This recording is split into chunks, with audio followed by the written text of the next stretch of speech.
দুইজনে পালায় যাইমু তাতে আমার কোনো সমস্যা নাই, কিন্তু সোহেল ভাই যে তোমার অনেক ভালোবাসে, তার পীড়িতের কি হইব?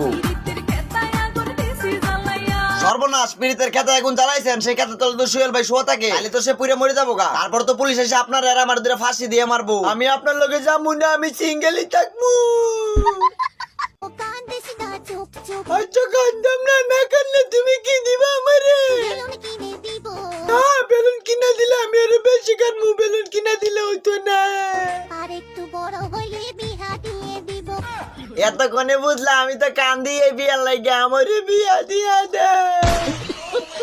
আচ্ছা সোহেল ভাই, আপনি বলেন তো আপনি কিরকম মনের মানুষ? ইয়ে মানে কি মন আপনার?